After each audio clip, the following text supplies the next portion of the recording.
இயேசு உங்களை நேசிக்கிறார். பிரியமானவர்களை, இந்த நாளில் ஆண்டவர் நம்மளோடு பேசும்படியாய் வேதத்திலிருந்து 2 வசனங்கள் கூட வாசித்து ஆண்டவர் நம்மளோடு இடைபெறக்கூடிய காரியத்தை பார்ப்போம். நாம் கற்றுக்கொள்ளக்கூடிய கடைபிடிக்க வேண்டிய காரியங்களை பார்ப்போம். அது எபிரேயர் புஸ்தகம் 2வது அதிகாரம் 2வது வசனம் 4வது வசனம் இப்படியாக சொல்லுகிறது.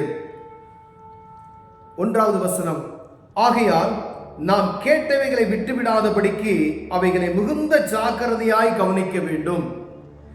ஆகையால் நாம் கேட்டவைகளை விட்டுவிடாதபடிக்கு அவைகளை மிகுந்த ஜாக்கிரதையாய் கவனிக்க வேண்டும்.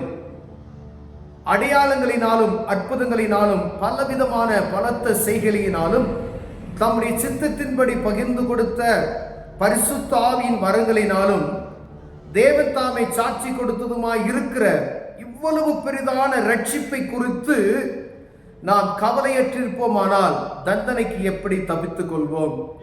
பிரியமானவர்களே, விசேஷமாய் யாருக்கு அதிகமாக கொடுக்கப்படுகிறதோ அவர்களிடம் அதிகமாய் கேட்கப்படும் என்று வேதம் சொல்லுகிறது. பிரியமானவர்களே, அறிந்து கொண்ட ஜனங்கள், வேலை கிறிஸ்துவத்துல அநேக பேர் இருக்கிறாங்க.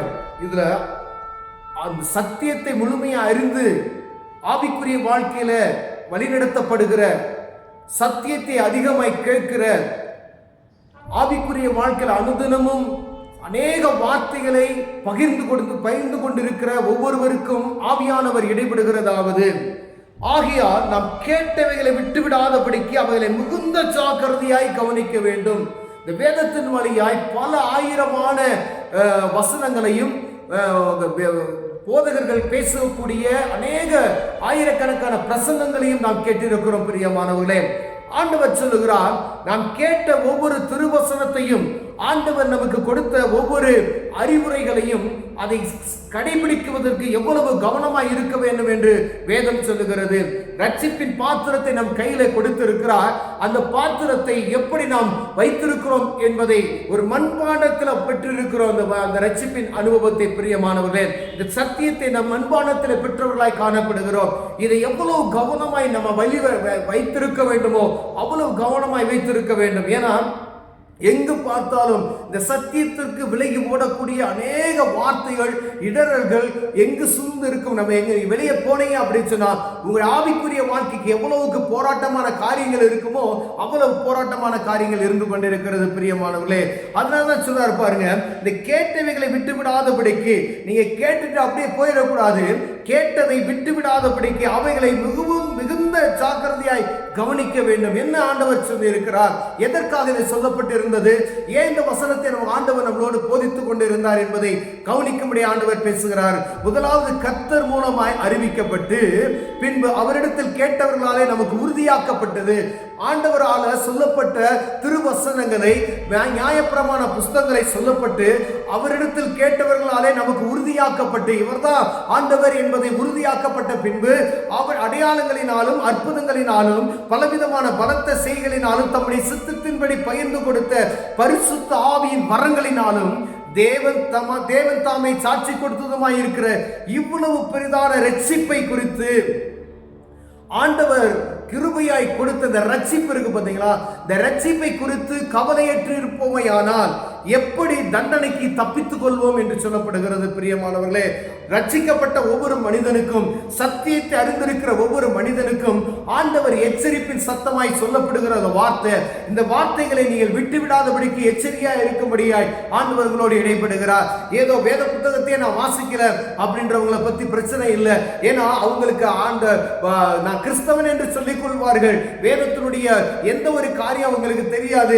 ஆனால் ஆண்டவரை அறிந்து கொண்டு அதன்படி வழிநடத்தப்படுகிறவர்களிடத்து ஆண்டவர் கேட்கிறது பாருங்க, நீ அநேக வார்த்தைகளை கேட்டு விட்டீர்கள், இதை கேட்டதை விட்டுவிடாதபடிக்கு நீங்க கவனமா இருக்கணும். இந்த ரட்சிப்பின் பாத்திரத்தை உங்களுக்கு ஆண்டவர் கொடுத்திருக்கிறார். இந்த ரட்சிப்பத்தை பெற்றுக்கொண்ட பின்பு அதை நீ எவ்வளவு ஜாக்கிரதையாய் பெற்றிருக்க வேண்டும் என்பதை, எவ்வளவு பாதுகாப்பாய் நீ இருக்க வேண்டும் என்பதை குறித்து ஆண்டவர் இடைபடுகிறார். பிரியமானவர்களே, இந்த ரட்சிப்பை குறித்து கவலையற்று இருப்போமானால் வரும் தண்டனைக்கு எப்படி தப்பித்துக்கிறோம்? ஐயா, பெருமை பாராட்டிக்கிறோம், நான் ரட்சிக்கப்பட்டுட்டேன் அப்படின்னு சொல்லி, பரிசுத்த ஆவியின் அபிஷேகத்தை நான் பெற்றுக்கொண்டேன் என்று பெருமை பாராட்டிக்கிறோம். நான் அப்படி ஜெபம் பண்ணுவேன் அப்படின்னு சொன்னோம், இப்படி ஜெபம் பண்ணுவேன்னு சொல்லுவோம், நான் இப்படி அந்நிய பாஷை பேசுறேன் அப்படின்னு சொல்லுவோம், இவ்வளவு நேரம் நான் ஆலயத்துல இருப்பேன், இவ்வளவு பணம் ஆலயத்துக்காக நான் கொடுப்பேன், இப்படியெல்லாம் இருந்த நீங்க இப்ப எப்படி இருக்கிறீங்க என்பதை பார்க்கும்படி ஆண்டவர் உங்களோடும் என்னோடும் பேசுகிறார். பிரியமானவரே, ஒவ்வொரு நாளும் ஒருவேளை இன்னைக்கோ நீங்க ஒரு ரட்சிப்பின் அனுபவத்துல நீங்க இருந்த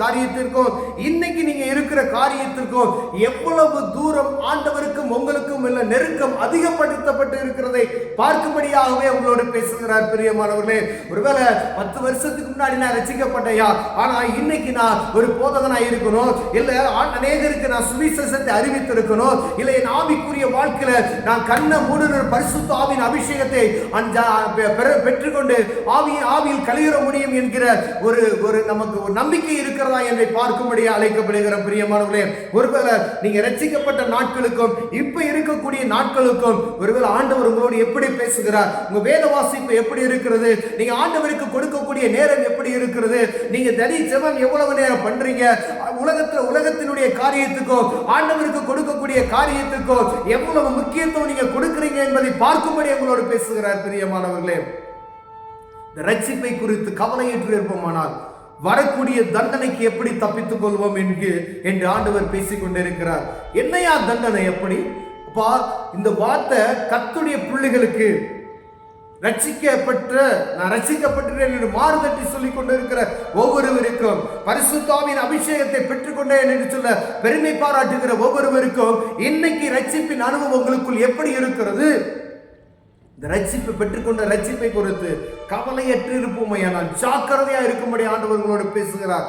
காலம் சமீபமாய் இருக்கிறது. பிரியமானவர்களே, இப்பொழுதும் ஆண்டவர் ஒரு நேரத்தை உங்களுக்கு கொடுக்கிறார். ஒருவேளை இந்த ரட்சிப்பின் அந்த பெற்றுக்கொண்ட ரட்சிப்பை சாதாரணமா நினைத்து நீங்க அதை உதாசனப்படுத்திருந்தீங்க அப்படின்னா மீண்டும் தேவ சமூகத்துல போய் அமர்ந்து இந்த பரிசுத்த ஆவியானவர் பொருந்தறிந்த இந்த ரட்சிப்பை பெற்றுக்கொண்டு மீண்டும் தேவ சமூகத்துல முழங்கால் படியிட்டு ஆண்டவரை பலப்படுத்துவீராக என்று சொல்லி கேட்பீர்களாயினால் ஆண்டவர் உங்களை பலப்படுத்தி மீண்டுமாய் கழுகுகளை போல சட்டைகள் அடித்து உயர பறக்க செய்வார். ஒருவேளை நீங்க மீண்டும் மீண்டுமாய் அநேக முறை காதுகள் இந்த வார்த்தைகளை கேட்டு அநேக முறை இருதயத்தை கடிதப்படுத்திக்கிட்டே இருப்பமையினால் சடுதியிலே நாசம் அடைவான் என்று வேதம் சொல்லுகிறது. பிரியமானவர்களே, சத்தியத்தை கேட்டு மலட்டுத்தன்மையான ஒரு இருதயம் நமக்குள் இருக்குமே ஆனால் இந்த ரட்சிப்பை குறித்துதான பயமற்று இருப்போமே ஆனால் இந்த ரட்சிப்பை குறித்துதான கவலையற்று இருப்போமே ஆனால் பயமற்று இருப்போமே ஆனால் வருகிற தண்டனைக்கு தப்பித்துக் கொள்ள முடியாது என்பதை ஆண்டவர் உங்களோடு என்னோடு பேசுகிறார். பிரியமானவர்களே,